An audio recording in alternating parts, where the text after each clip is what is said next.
उन्होंने किस तरह ना सिर्फ कश्मीरी माइग्रेंट टीचर्स का साथ नहीं दिया बल्कि खुल के उनके रेगुलराइजेशन का विरोध किया। और आज ये सारे कागज मैं आपके सामने रखना चाहती हूं।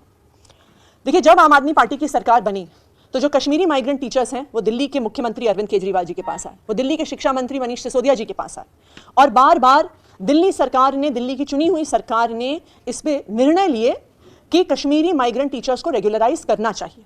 लेकिन जब दिल्ली सरकार ये निर्णय लेती है कि टीचर्स को रेगुलराइज करना चाहिए और दिल्ली सरकार हाईकोर्ट में बताती है कि दिल्ली की कैबिनेट ने कश्मीरी माइग्रेंट टीचर्स को रेगुलराइज करने का फैसला लिया है, तो उसके बाद क्या होता है? उसके बाद एलजी साहब एक नोट लिखते हैं फाइल में कि यह सर्विसेज मैटर है और इसको सर्विसेज मैटर के तहत ट्रीट किया जाए, इस पर दिल्ली की चुनी हुई सरकार का कोई भी अधिकार नहीं है। बहुत स्पष्ट तौर से आम आदमी पार्टी की सरकार, अरविंद केजरीवाल जी की सरकार कैबिनेट में डिसीजन लेती है, कोर्ट में बताती है, हाई कोर्ट में, कि हमने इनको रेगुलराइज करने का डिसीजन ले लिया है। तो एलजी साहब उस कैबिनेट के डिसीजन के बाद कहते हैं कि इस पर दिल्ली की चुनी हुई सरकार और अरविंद केजरीवाल जी का कोई हस्तक्षेप नहीं होगा, जो भी निर्णय होगा एलजी ऑफिस द्वारा होगा। उसके बाद एलजी साहब एक नोट लिख के भेजते हैं और ये सारी प्रतियां हम आपको उपलब्ध कराएंगे, जिसमें एलजी साहब, और यहां पे आप देख लीजिए कि इस नोट में अनिल बैजल जी का साइन भी है। तो ये एलजी साहब के किसी अफसर ने नहीं लिखा है, एलजी साहब ने खुद लिखा है और खुद साइन किया है, जो केंद्र सरकार के नुमाइंदे हैं। और उस नोट में मैं आपको पढ़ के सुनाती हूं और मैं इसमें से जो हाईलाइट किया है उसको रीड कर रही हूं। The matter was discussed with officers in the MHA, यानी एलजी साहब ने ये खुद नहीं सिर्फ निर्णय लिया, उन्होंने केंद्र सरकार में मिनिस्ट्री ऑफ होम अफेयर्स से चर्चा की। The matter was discussed with officers concerned in the MHA, Government of India, who deal with relief and rehabilitation issues of J&K migrants. It was informed that there is no special dispensation for regularization of Kashmiri migrant teachers.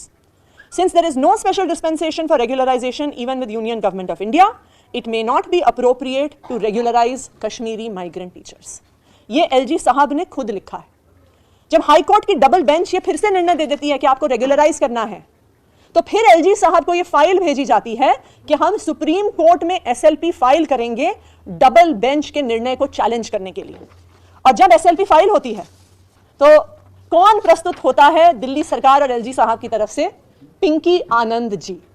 Pinky Anand ji जो भाजपा की legal cell की अध्यक्ष हैं, जो भाजपा की प्रवक्ता हैं, जो भाजपा का पक्ष रखने के लिए अक्सर टीवी चैनल्स पर आती हैं।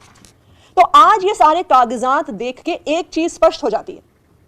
कल तक हम ये कह रहे थे कि भाजपा ने, केंद्र सरकार ने कश्मीरी पंडितों के लिए कुछ नहीं किया, लेकिन आज हम उस स्टेटमेंट को मॉडिफाई कर रहे हैं। आज हम ये कह रहे हैं कि पिछले 8 साल में, जब से केंद्र में नरेंद्र मोदी जी की सरकार है, भाजपा ने कश्मीरी पंडितों की रिहैबिलिटेशन का विरोध किया है, उसके खिलाफ काम किया है, उनकी नौकरियां पक्की होने में हर अड़चन डाली है।